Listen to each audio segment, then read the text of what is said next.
Really excited to have you here with us. A lot of our listeners are clinicians, whether they're clinicians or work at the practice level, and need help with things that on the business side that they're not necessarily familiar with. You've worked in the DSO before. You now have your new consulting business, Fox and Lotus, which I'm really excited to hear about. So I started in dental in 2006. I was working in a restaurant and a friend of mine became a hygienist. I was also in college. I was going pre-med, but decided that track wasn't for me. So I quit.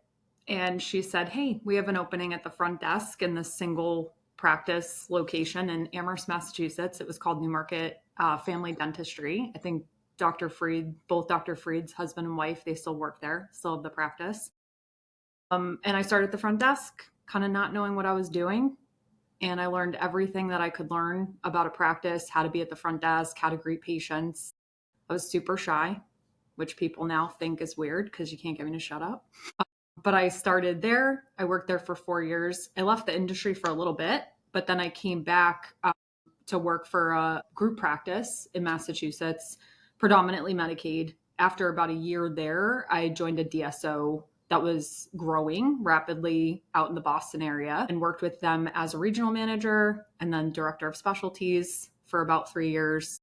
And then I came out to the Midwest to support a growing group practice right outside of Chicago. I recently left that and started my own company, Fox and Lotus Consulting, really having a passion for wanting to support dentist teams, build empathy into the culture, which I think is a challenge for people. Sometimes people hear that word, they're like, I don't know how to even do that, or that's too fluffy.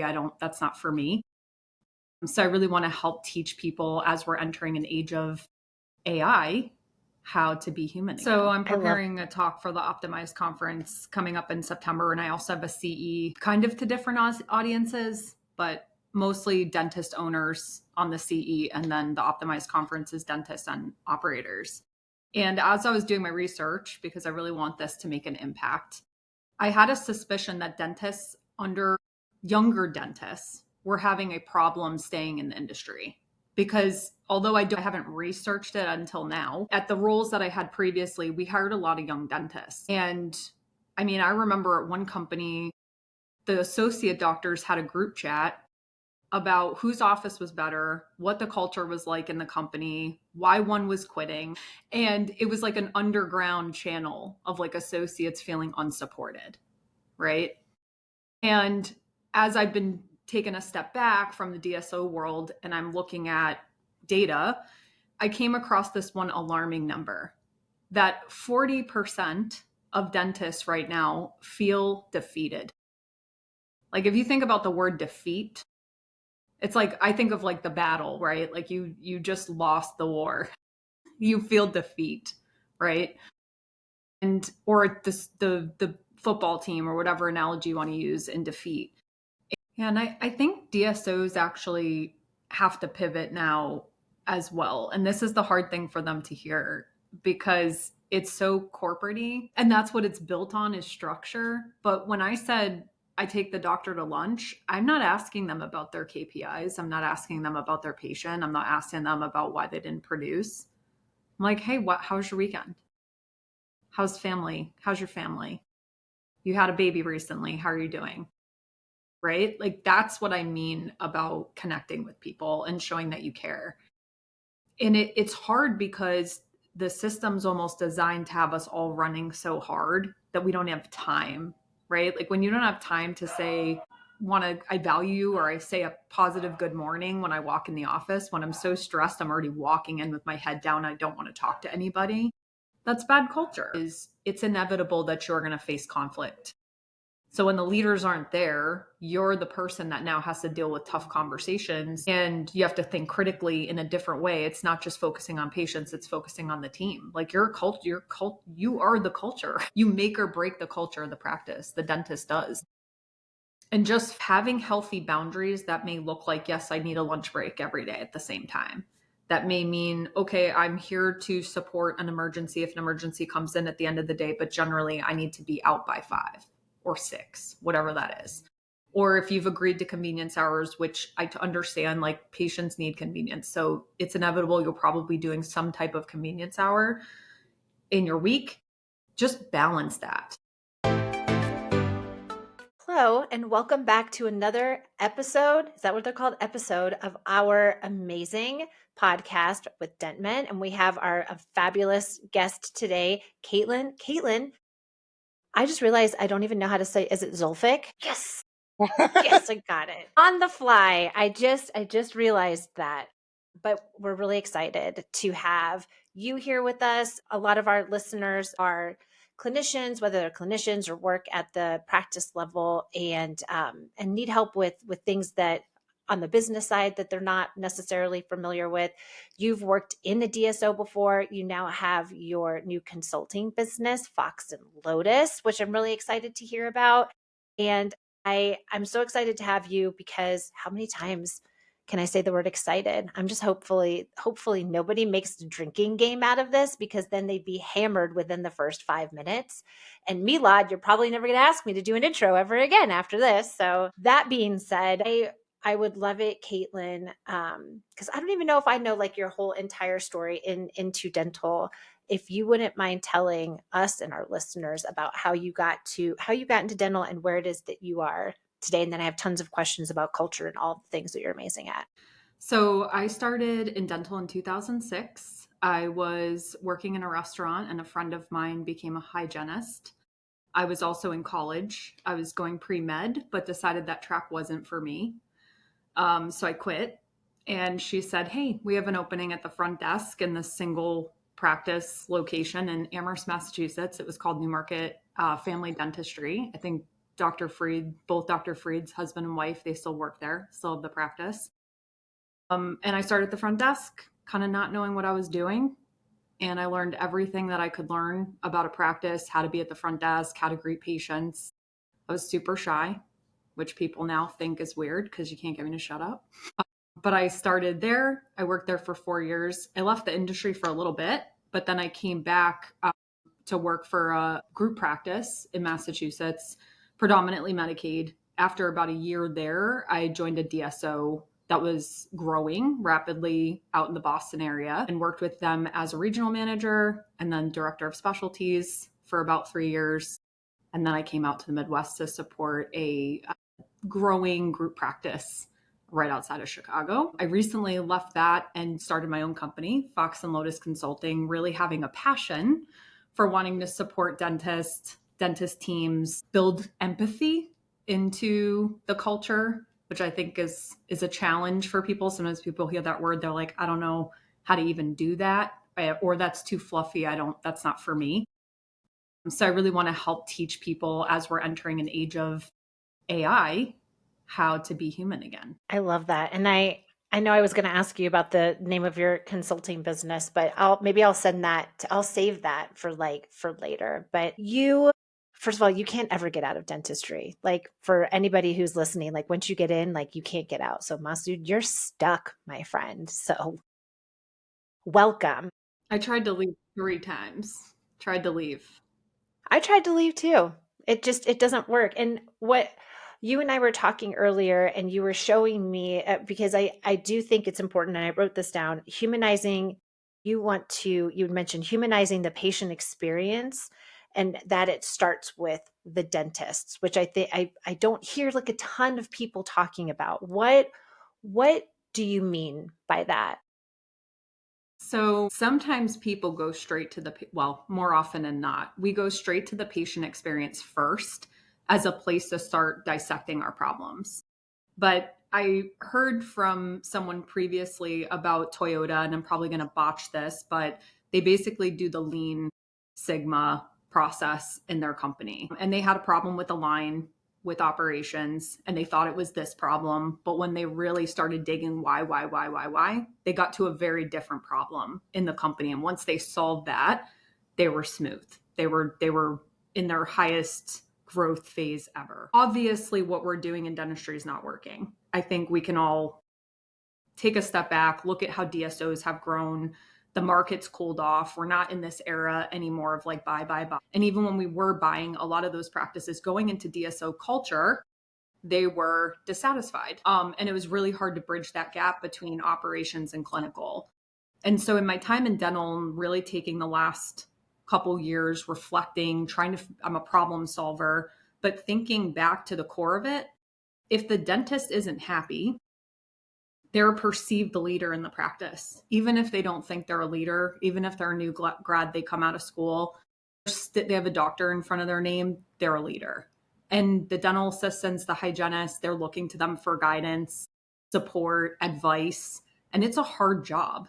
So if the dentist isn't happy, if the dentist doesn't feel good about their day to day, no one else in that practice is going to feel good about their day to day. Even if you pop in the bubbliest practice manager, I've seen that try to solve the problem, but that's not it. It's really the main root of the problem is that those dentists have something deeper than just a lack of support going on. And it's our job to dig into that now and figure out why, solve that piece, solve the team culture, and by extension, the patients will have a far better experience. Do you think that dentists, well, and Milad, I can ask you this, like culture is such like a big important word that everybody talks about, right? And I feel like not everybody knows how to, because it's hard. Culture is hard, especially if you have like a large team of people. Is that, I feel like I'm going to ask this question. It's going to be like the obvious answer, but culture is obviously important to clinicians, right? Like, is that something that you look at, or what are the things that are important to you when working in practice? You're just now working at a new practice. Like, do you look for things in the company culture when you're working there? And what kinds of things do you look for? I mean, it really comes down to the staff, the process they have in place. But yeah, majority of the time, I just look at people and the connection that I'm able to make with the staff and really go from there. Because I think majority of the time, when I wasn't able to connect with the staff, that's where the majority of the problem came from. And you couldn't really define where that culture is coming from either. But when you're able to connect with them on a personal level, or at least you're able to, like she mentioned, humanize things, then things become a lot easier. But if not, then you're going to have a hard time no matter what. So just really connecting with people on a personal level, at least to some extent. I think that's, at least in my experience, has helped a lot to define certain things. Well, and if people can put up with you too, right? Do you ask them that in advance? Give them like a video reel. This is what I'm like in real life and in person. Can you handle me? Come on, Clearly, Sarah, I would. don't give up everything about me now. Caitlin, you had some interesting statistics too, because you had done like a lot of research. Can you talk to like what were some of the most fascinating numbers that you discovered, or something that you were just like really surprised by? So I'm preparing a talk for the Optimize conference coming up in September, and I also have a CE kind of to different audiences, but mostly dentist owners on the CE, and then the Optimize conference is dentists and operators. And as I was doing my research, because I really want this to make an impact, I had a suspicion that dentists under younger dentists were having a problem staying in the industry.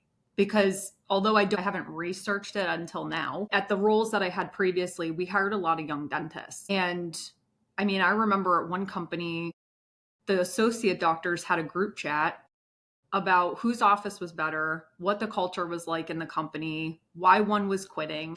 And it was like an underground channel of like associates feeling unsupported, right? And as I've been taking a step back from the DSO world and I'm looking at data, I came across this one alarming number that 40% of dentists right now feel defeated.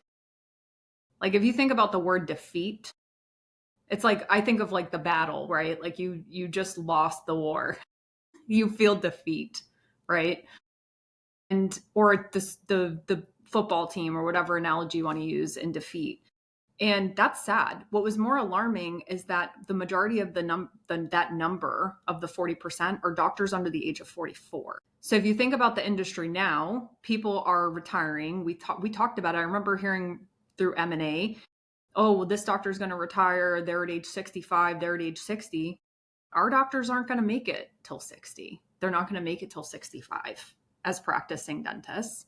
And a lot of them are thinking about strategies out of the chair. The amount of times that I'm hearing, I just got out of school 3 years ago and my plan is to get out of the chair. Like you're already thinking about ending the career you just invested longer time in school then you actually practice, you're already thinking about how I'm going to get out. That's alarming. What do you, and actually I agree with you because I feel like I hear a lot of people say the same thing, whether it's they want to go into corporate or like even almost as like as soon as they graduate, they're like, okay, so how do I not practice as much? Like that's crazy to me. How do you think, not how, if they're oftentimes on podcasts, we talk about things and we don't give, action items or things like that, or like even easy things to know, like what, if a practice or a small group or DSO was listening to this podcast, what are things that they should look out for to identify or recognize that they do have a problem?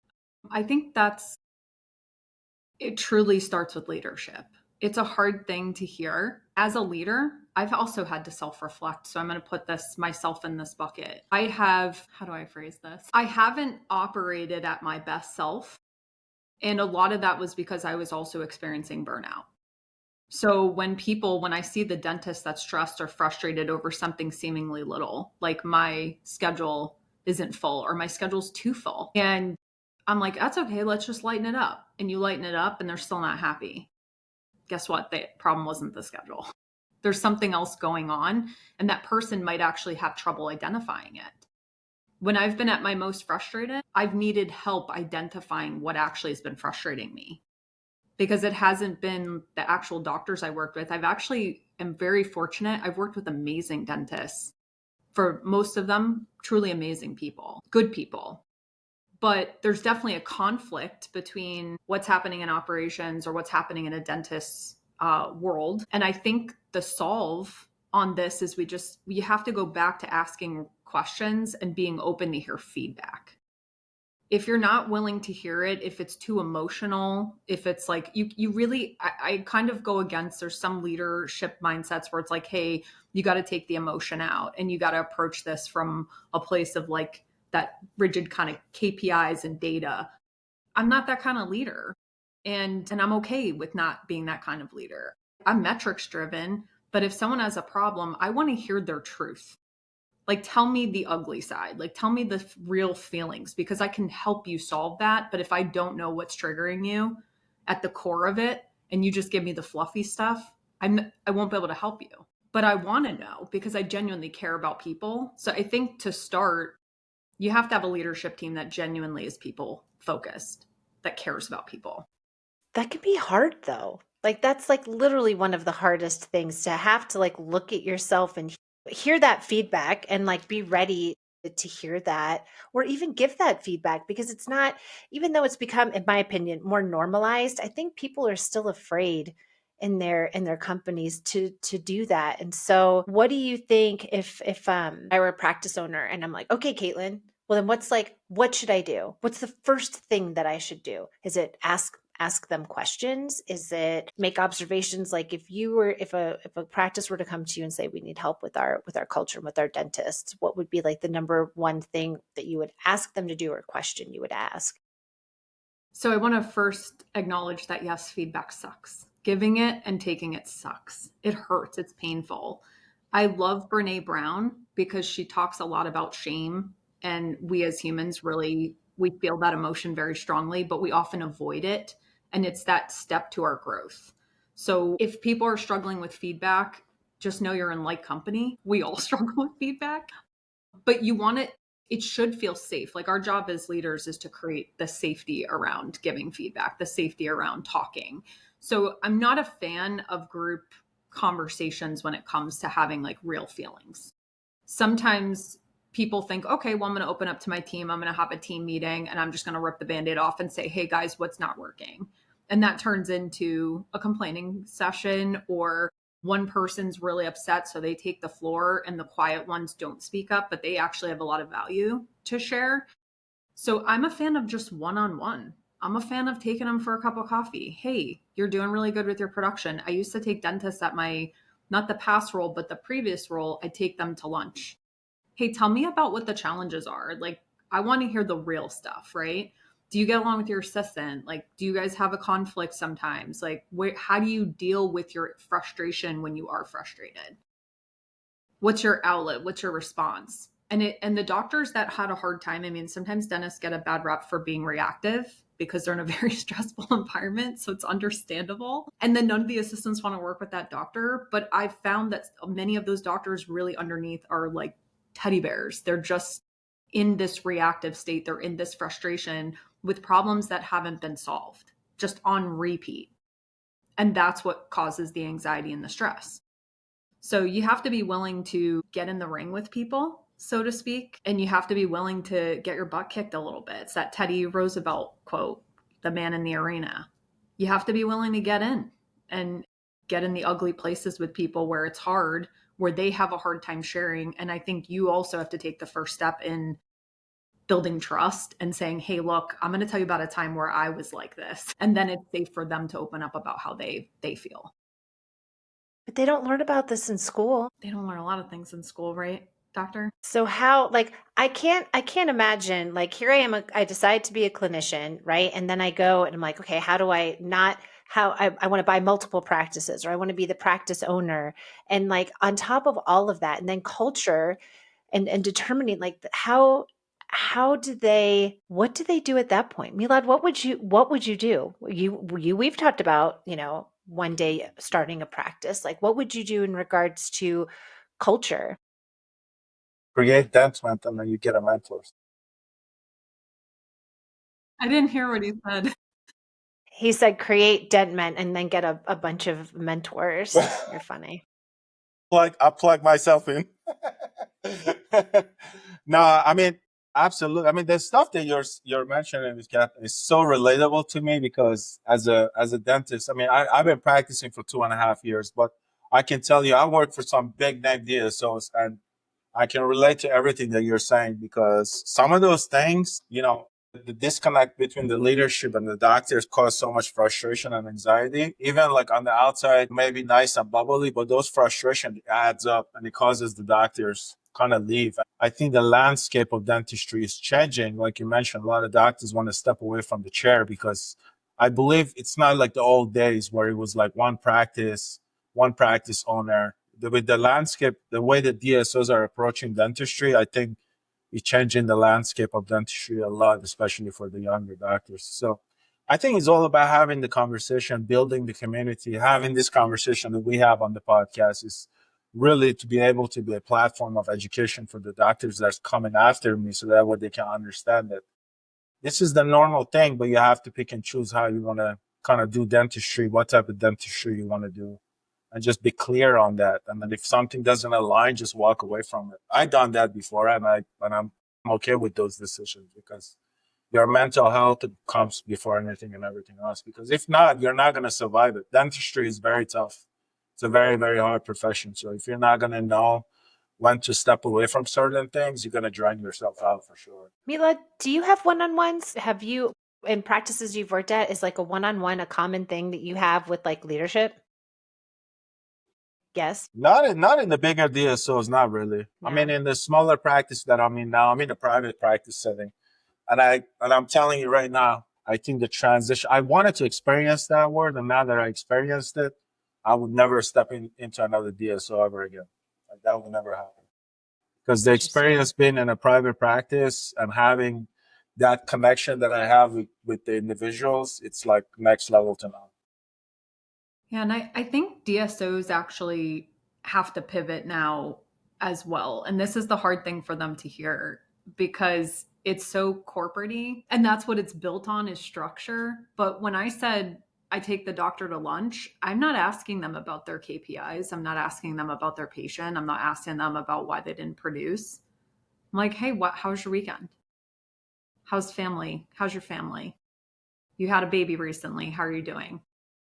Right? Like that's what I mean about connecting with people and showing that you care. And it's hard because the system's almost designed to have us all running so hard that we don't have time, right? Like when you don't have time to say, I value you, or I say a positive good morning when I walk in the office, when I'm so stressed, I'm already walking in with my head down. I don't want to talk to anybody. That's bad culture.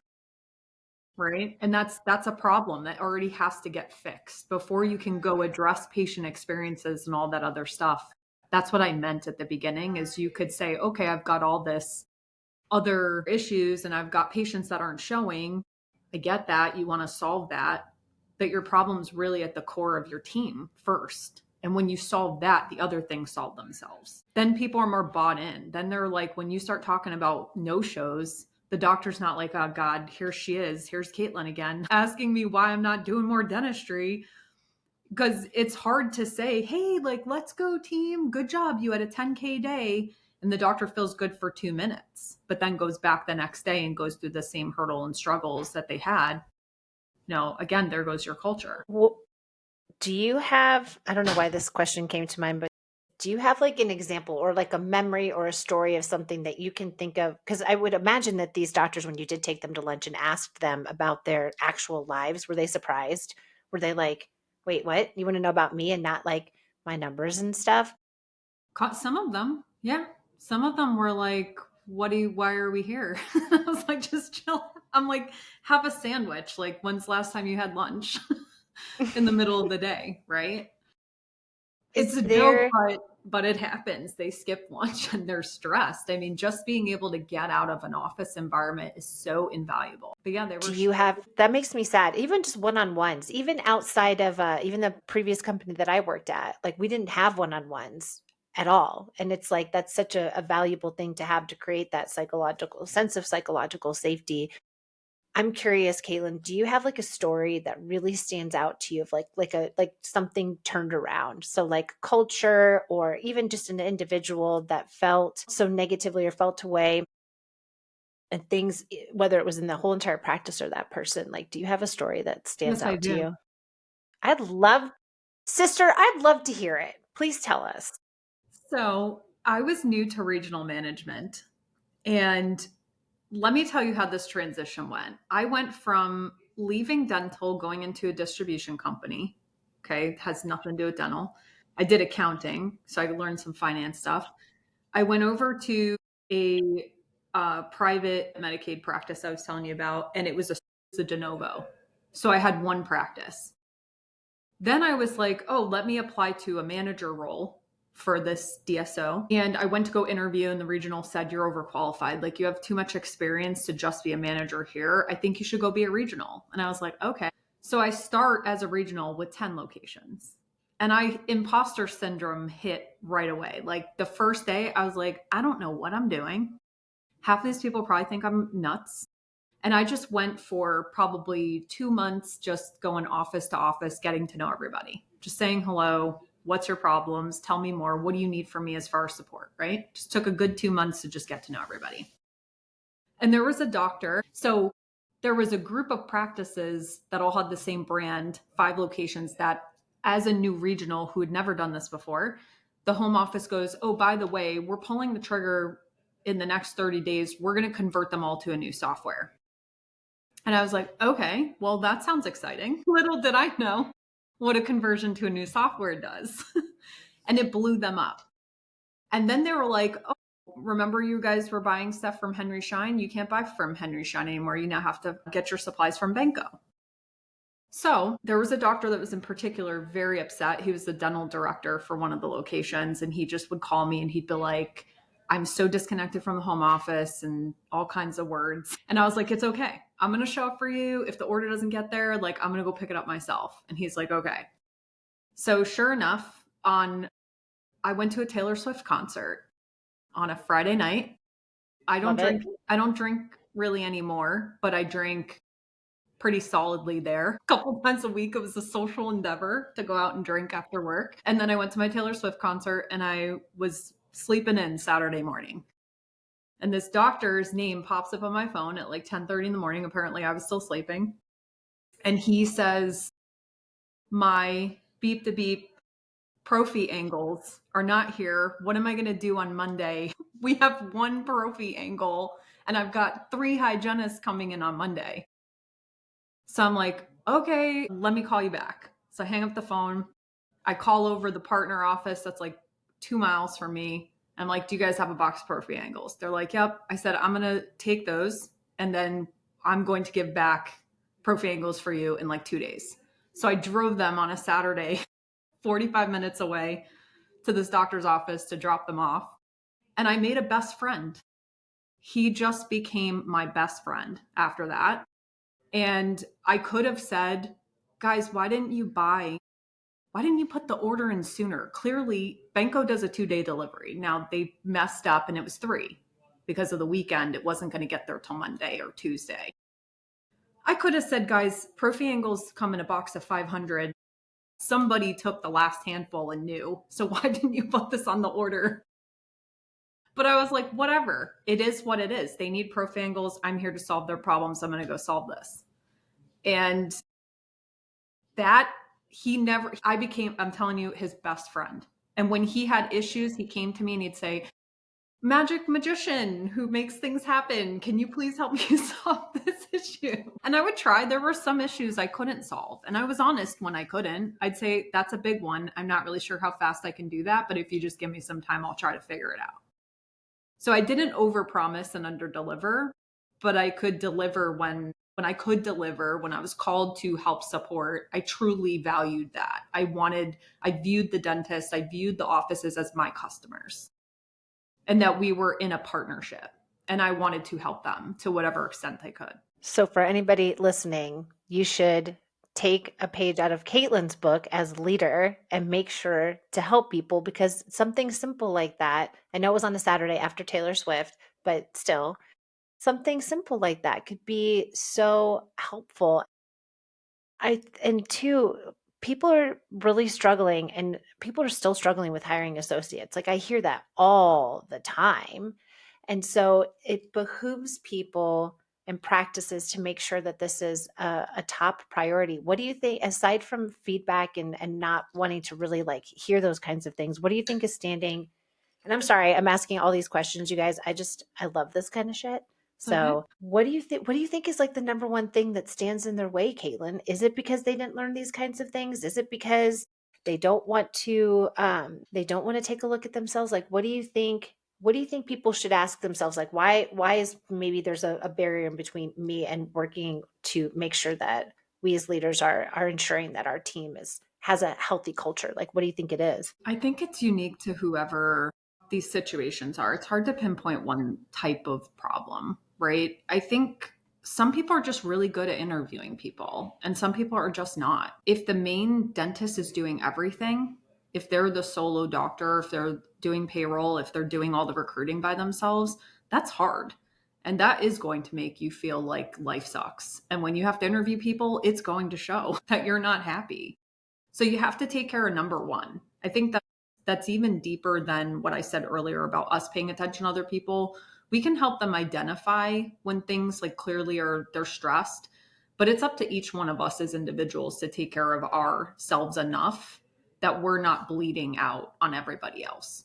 Right. So once you know, like you're frustrated, you have to find ways to manage that. And there's tons of self-help books. There's tons of authors that talk about this, about managing your stress. But I think in some cases for people, it's that they visibly look stressed. And I've seen those doctors that interview and say, yeah, I just really need to get an associate in here like right away. And they're just willing to hire whoever shows up. They're not selective enough. It's scary. It's scary to go from you feel like you can't hire anybody to then setting a standard of the kind of person you want. And now you're saying no to people.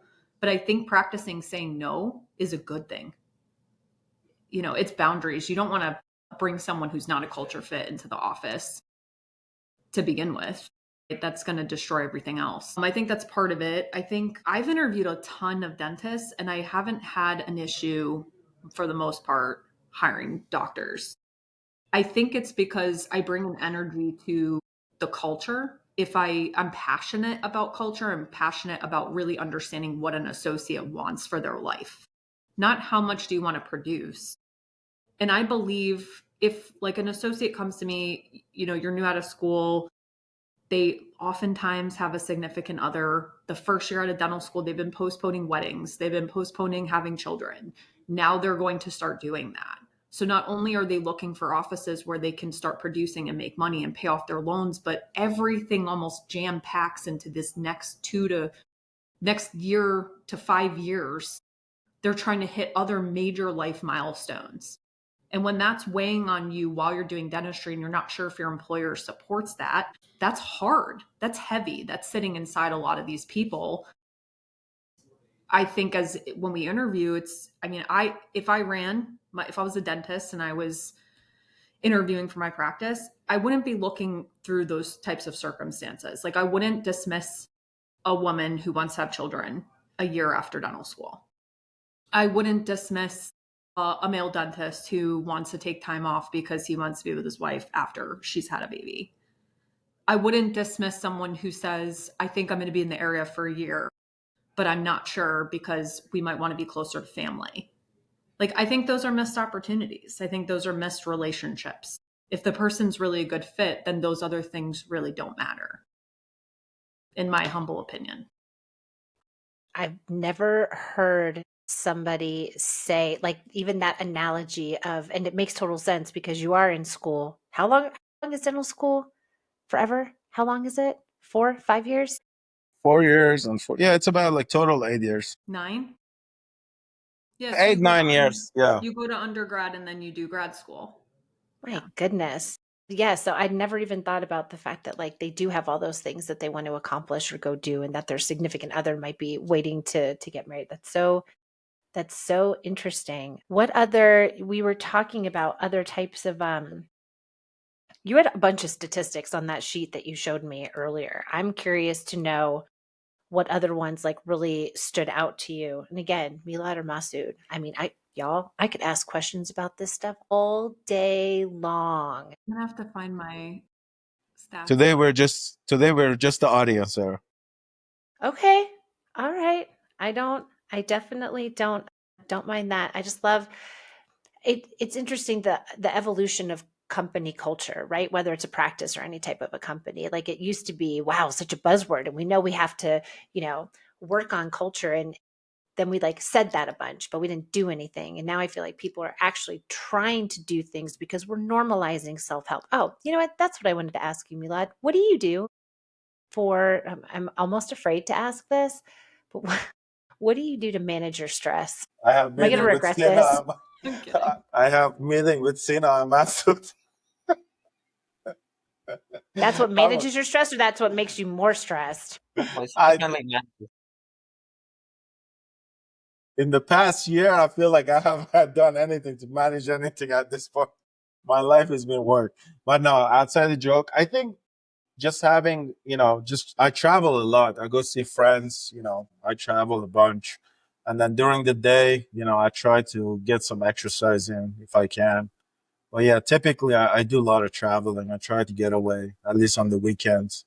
But I mean, during the day, if I get stressed out, I always try to, like she mentioned, I try to step away from the chair side, go outside, get some fresh air, clear my head, and get back inside. Because sometimes when I'm stuck in the bubble of doing dentistry all day and I don't step out, I just, go crazy. So yeah, walking away, sometimes that's the best thing you can do. Just walk away from things.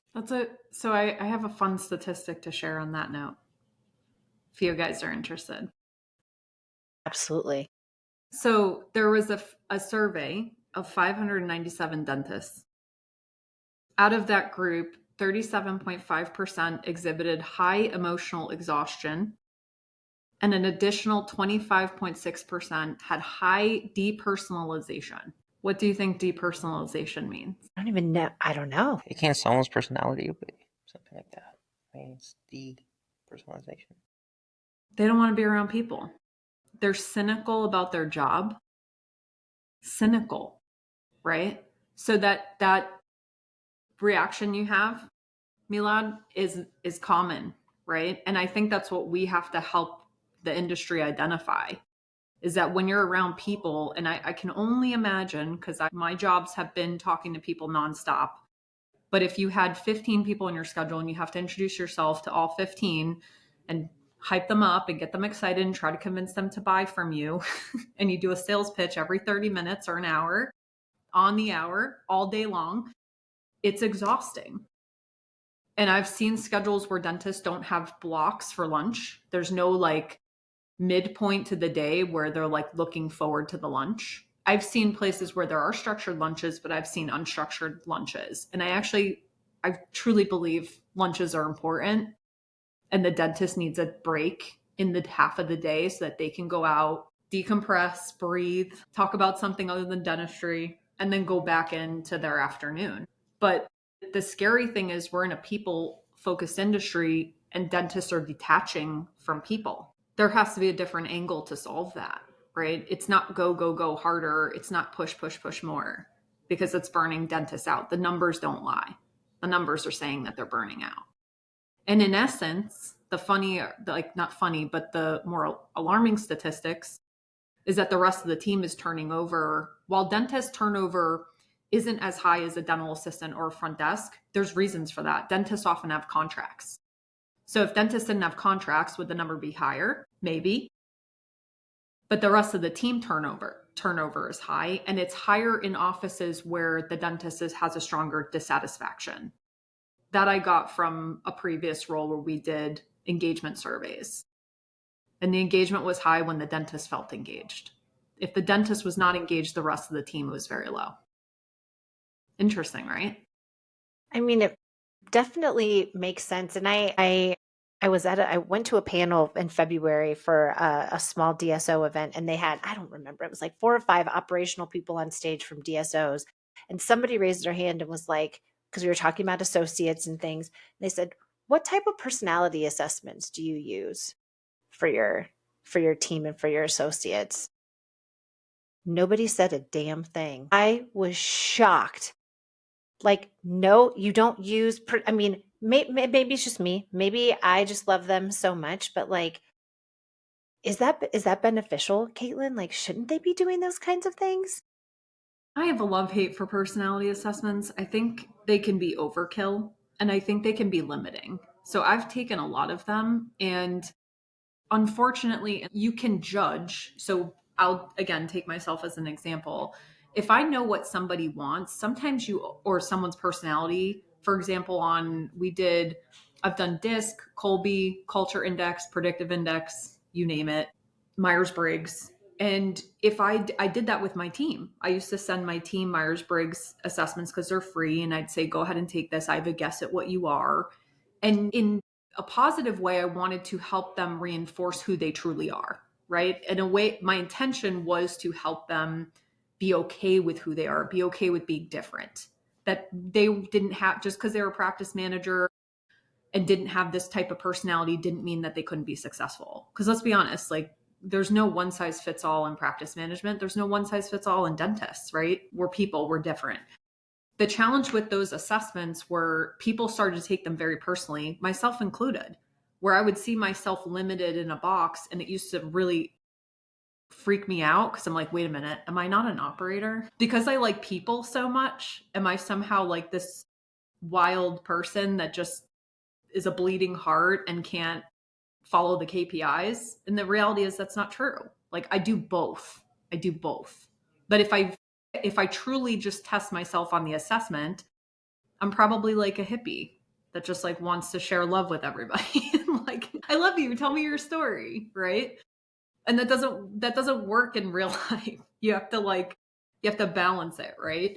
So I think some people get limited in those boxes. And on the flip side, culture plays a huge impact in how people behave, including other leaders. So if you're a leader and you go into a culture where things are very like strict, we don't talk about feelings, we don't talk about negative things, we only talk about the fluffy numbers and the KPIs.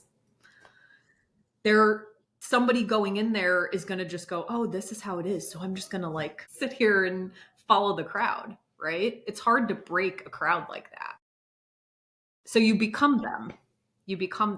And I think that's the hard part with assessments. And I think people should just really play back. You and I have had this conversation, Sarah, is just be authentic. I think we have to be okay with being our authentic selves. And if someone's not okay with it, it's okay. That's like closed doors are fine. I mean, I think you should pay attention to closed doors. I think they're a sign that you don't want to be a part of that. Yeah, if you don't like unicorns, get the heck out of here. I love that little puffy unicorn. I've been staring at it for the last 30 minutes. It's somebody crocheted it and I just could not help myself. Like I had to have it, but it's so interesting because when you build the culture that really is who you are, you not only it helps the associates and the team be happier, but it also kind of gives you that guidance like, hey, maybe this patient wouldn't like to to be a patient here because of our culture. Like it helps you determine like who you do and don't want to work with, you know? Yep. Caitlin, I was going to ask you something else, but then of course I forgot because I'm me and that's kind of what I do. Sarah. It's because I'm 46. Like I just, it's a thing. Do you, if Caitlin, if a young dentist were watching this and you wanted them to take one really important thing away from this, what would it be? I think have good boundaries. Have good boundaries and have, like, you know what's right in your core, right? I think that learning curve in the beginning, yes, be humble, because people want to work with humble people. Don't start really getting really good at dentistry and then you're like, I'm too cool for school. You might be, but the team around you notices that.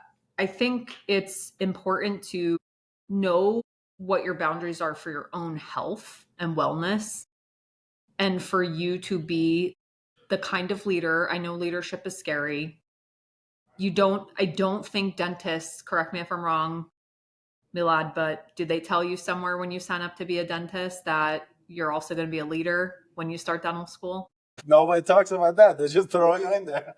There's like, oh, you're going to be a dentist. And in some cultures, you come out of school and the office is like, just do dentistry. We just want you to learn how to be a good dentist. And that's okay. That's an okay way to practice if that's all you want to do in the beginning. But what's hard about that advice is it's inevitable that you're going to face conflict. So when the leaders aren't there, you're the person that now has to deal with tough conversations, and you have to think critically in a different way. It's not just focusing on patients, it's focusing on the team. Like you are the culture. You make or break the culture of the practice. The dentist does. And just having healthy boundaries that may look like, yes, I need a lunch break every day at the same time. That may mean, okay, I'm here to support an emergency if an emergency comes in at the end of the day, but generally I need to be out by 5 or 6, whatever that is.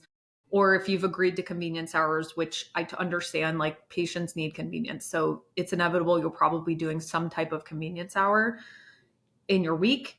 Just balance that. Have balance. Like don't then spend the morning, if you're going in on the later shift, don't spend the morning packing in, doing all your laundry and meal prepping and being stressed. So by the time you show up, you're already stressed at the office and burnt out and you can't make it till 7 o'clock. I think it's just having good, healthy boundaries for yourself will allow the team to have healthy boundaries. Again, you won't be bleeding all over the team. I actually just talked about boundaries with my therapist today. And I thought it was really interesting. And I even wrote it down in my little notebook, my little weave notebook, that boundaries are for us and not others. And because I think sometimes I don't remember what I was talking to her about, or maybe I do, and it's just not podcast appropriate. Milad's like, nope, never again. Never again is Sarah going to be doing this with us. But I feel like we think about how it is that we're going to react to others, but it really is for us. And I thought it was interesting. She said how we respond, and also like, this is what you can expect from me. So much like you said, like at 5 o'clock, like I'm done. And boundaries they've been a thing, but not really, at least in my opinion. And again, I feel like we're normalizing them. And so, which is great, but it's still hard for us because especially for clinicians to go through that long of school and to have that much debt that they have to pay off and all of those kinds of things and the pressure. And then to say, but hey, doc, don't worry. Just set some boundaries for yourself. Like I couldn't even imagine having that stress. And so I think that's great for them to establish those boundaries. And something, not that I'm making this about me, but the other thing that I talked to my therapist today was about what's my value system, like what's our own core values as an individual. And she gave me some really great exercises, because then that's really how you can identify your boundaries. So if you're in school to be a dentist, you're going to be a leader. So you better get on board with that. That's for sure. Buckle up for the ride. Interesting story on core values. I actually have a LinkedIn post scheduled to pop out with my own set of core values. Really? And yeah, and I'm going to challenge the LinkedIn community to share their set of core values with me, because I think I learned that at a conference that I appreciated, a talk where they shared you should have your own core values. And I think oftentimes we're trying to fit someone else's core values. We're trying to fit a company's core values. They're like, are you humble? Yeah, I'm humble. Of course I'm humble, but I'm also awesome, but I'm humble. You're trying to sell yourself, but you're also trying to display, you're trying to say what they want to hear. I think you have to pay attention to, are they saying what you want to hear? If you don't Mhm. have core values, you will just be any, and I've been there. I have lacked core values. I've had core values of my own that I've defied. I've let other people's values override mine in the stress. And it's hard because as an operator, you're trying to achieve goals, you're trying to make everyone happy. Whoever the top is, whether that's a DSO corporate or whether that's a group practice and owners that want something from the docs, it's hard to be that middle person. And you sometimes are trying to coach people on, hey, like do that extra, see that extra patient, even though the doctor's frustrated. And just know, I think most of us are we want that cohesion. We want that nice relationship, but sometimes there's a third voice in that mix that's not necessarily coming from the people you're talking to.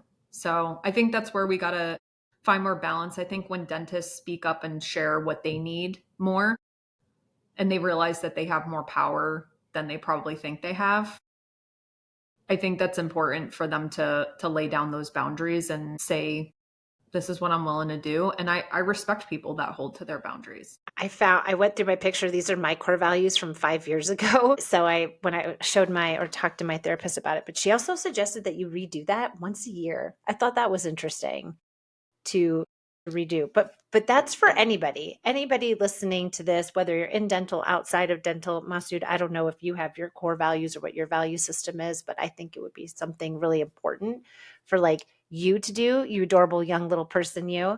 And Maybe try it. Maybe for like the listeners, let's like practice it. Like, what's a value? Because sometimes people are like, well, what's a core value? I had to chat GPT, what are examples of values? I legit did that because I was like, wait a my minute, who am I? My therapist sent me a list of 230 of them. And the actually, you know what, thanks for, you know what, Caitlin, I'm going to jump on your bandwagon and I'm going to post about core values. Is yours going out this week? It's scheduled, so I don't know when. It's the, what's a flex one. I keep putting those ones up. Having your own set of core values. And then I put, here's mine. Oh, And then well, I'm then I'm going to chilling. follow. I'm going to copy you. Oh, go for it. Is there is there anything, Caitlin, that's really important to you that we haven't talked about that you do want to talk about in the last few minutes of this That podcast? one's going on the 28th. I'm sorry, Monday. Oh, well, then I will give you credit if mine goes out first and be like, but this is because of Caitlin, and just being mindful that hers is like awesome is coming out on the 28th. So That I works. won't Sarah, steal your thunder. Sarah, stop stealing people's idea. I know. It's all, hey, everybody's got their own different flavor. So I don't think we shouldn't feel afraid to step on anyone's toes either, right? Yeah. I think we Besides, should just take it. I'm taking Caitlin's hand and we're going up that mountain together, just like her post. That's right. She's That's where got we're me. going. I got your back, sister. So you asked me about anything else for young associates, you'd say? Well, what's important to you? If is there something important to you that we didn't talk about that you want to, or you want to make sure that our listeners hear? Sarah, Or I do want to ask Ms. Caitlin one question because that's like stuck in my head now. Because so you mentioned something about having boundaries and core values as an individual, as a doctor when you graduate dental school. The one thing that I really want to know, because that's fascinating for myself, because like I said, I work for some big name DSOs, not going to name names. But the challenge is that when you set those boundaries for yourself, like, I mean, I've done that. I set boundaries for myself. I said, hey, these are the things that are non-negotiable for me. But those organizations have their own boundaries and their own values that if you're not aligning with them, that's where that conflict kind of comes in. Mm-hmm. So the challenge is that when you're even trying to set boundaries for yourself early on in your career, which I done, it caused a lot of conflict between you and that leadership because they're like, well, these values and the boundaries you're setting doesn't align with what we're trying to do. So you have to either do it our way or is the highway, right? So that also becomes very challenging in the current market of the dental. And that's why I see a lot of, when I talk to like my friends that are dentists and we graduate at the same time, or the other people I talk to, that's been the biggest frustration for them, is that they just cannot find that balance of like, how do I stick to my own values, but at the same time go into these organizations and follow their values at the same time. So like, if you have to think about it, how do you balance that? How do you walk into an organization as a young dentist?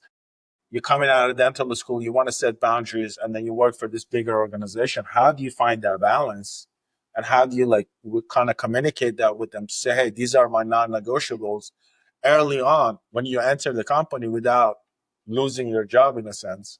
So how do you balance that when it comes to it? So I just have one question before I answer that. Can you give me an example of where your values conflicted with a corporate's or an employer's values?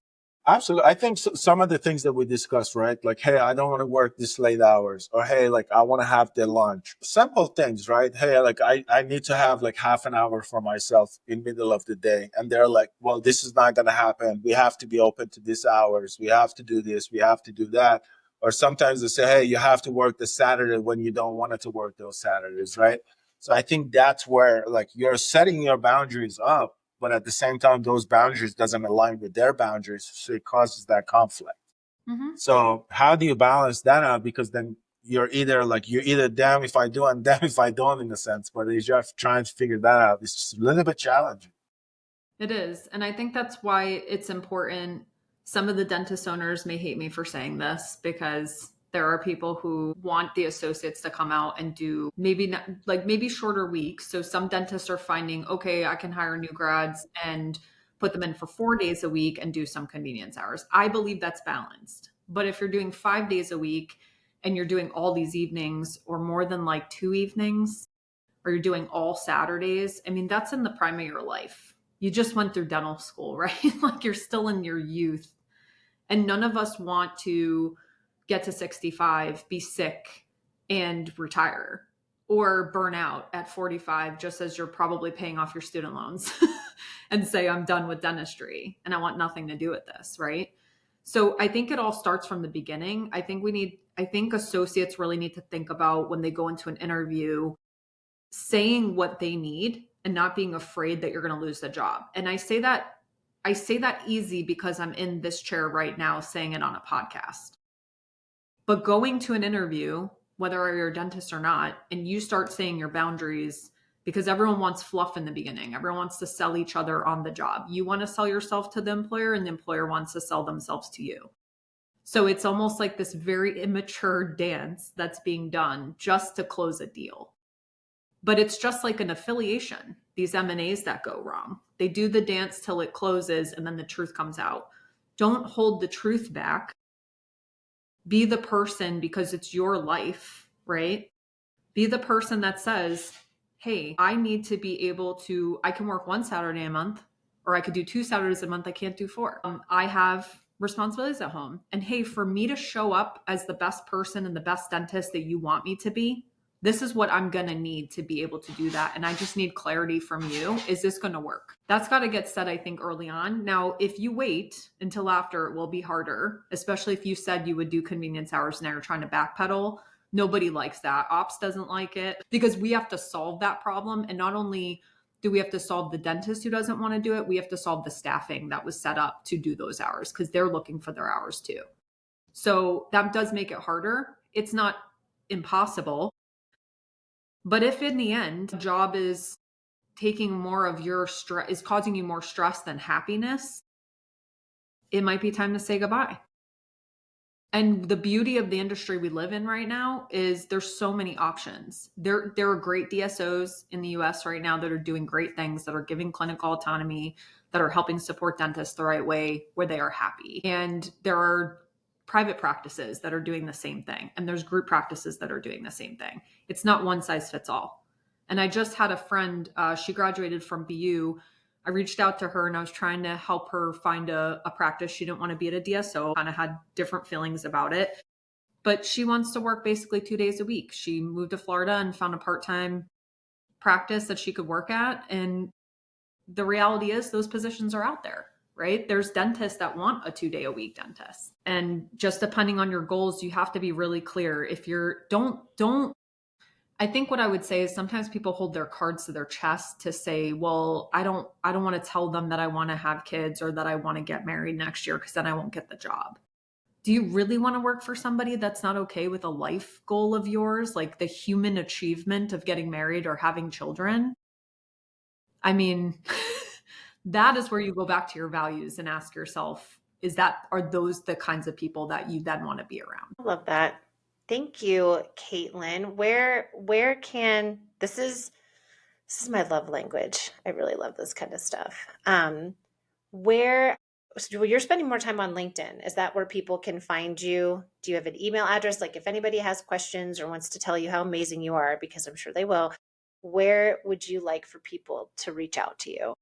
So I'm just getting started. I had to move my website over. So foxandlotusconsulting.com will be up in the next couple of weeks. But in the interim, I'm at foxandlotusconsulting@gmail.com. And I'm going to have some more. It'll be Caitlin at Fox and Lotus Consulting pretty soon. So I'm in my startup phase. But I did also I have a YouTube channel now. I didn't post anything yet. And I have an Instagram. My Instagram is Molar Magistry. Very cool. And we will definitely put those in the caption for the podcast too. But Caitlin, I'm so happy for you. I love what it is that you're doing. I think you're going to help a lot of people and have a lot of impact. And I'm just really pumped for you, for us to climb that mountain together. Congratulations on your new endeavor. And thank you for being here with us. We appreciate it. Thank you. Thank you for having me. This was a Ms. pleasure. Caitlin, thank you so much for coming on. Good luck with everything. If you need anything support, we're always here for you. So just let us know. You too. Feel free to reach out with any advice. Yeah. Thank you, Caitlin. Asa, do you want to say a word? Yeah, exactly. I'm usually not that silent. I just left the field to Sarah because she was playing it very well. So I was just like, okay, I'll just be an audience today. She's my rivers. She's my rivers, Your like river. to your rivers. Okay. She's my rivers. You're streaming. I didn't get a chance.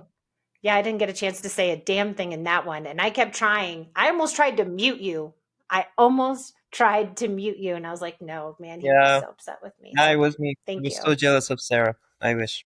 Ms. Caitlin, thank you so much. Okay. Thank you. Thank you guys. Thank you. Bye. Bye bye.